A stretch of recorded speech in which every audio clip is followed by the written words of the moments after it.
একদা এক জঙ্গলের পাশে সবুজ ঘাসে ঢাকা একটি মাঠে একটি নিরীহ গরু বাস করত। সে প্রতিদিন সকালে উঠে মাঠে ঘাস খেত, নদীর জলপান করত, আর সূর্যাস্তের আগেই গুহায় ফিরে আসত, সারা রাত ঘুমাত। একদিন বনের রাজা সিংহ সেই মাঠে এলো শিকার করতে। গরুটিকে দেখে তার জিভে জল এলো, কিন্তু সিংহ যখন ঝাঁপ দিতে যাচ্ছিল তখন গরুটি শান্ত গলায় বলল, হে বনের রাজা, আমাকে খাওয়ার আগে একটা কথা বলি। সিংহ একটু থেমে বলল, বলো। গরুটি বলল, আমি প্রতিদিন সূর্যাস্তের আগে আমার ছোট বাছুরের জন্য দুধ রেখে আসি। সে এখন গুহায় ঘুমাচ্ছে। যদি আজ আমাকে খেয়ে ফেলো, সে না খেয়ে মারা যাবে।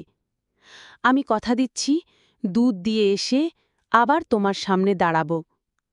তুমি তখন আমাকে খেয়ে নিও। সিংহ অবাক হয়ে গরুটিকে যেতে দিল। গরুটি দুধ দিয়ে সত্যিই আবার ফিরে এলো। সিংহ মুগ্ধ হয়ে বলল, তুমি সত্যিকারের সাহসী আর বিশ্বস্ত। আমি এমন গরুকে খেতে পারি না। এরপর থেকে গরু আর সিংহের মধ্যে এক অদ্ভুত বন্ধুত্ব গড়ে উঠল। কিন্তু কেউ লাইক সাবস্ক্রাইবার পড়ে না।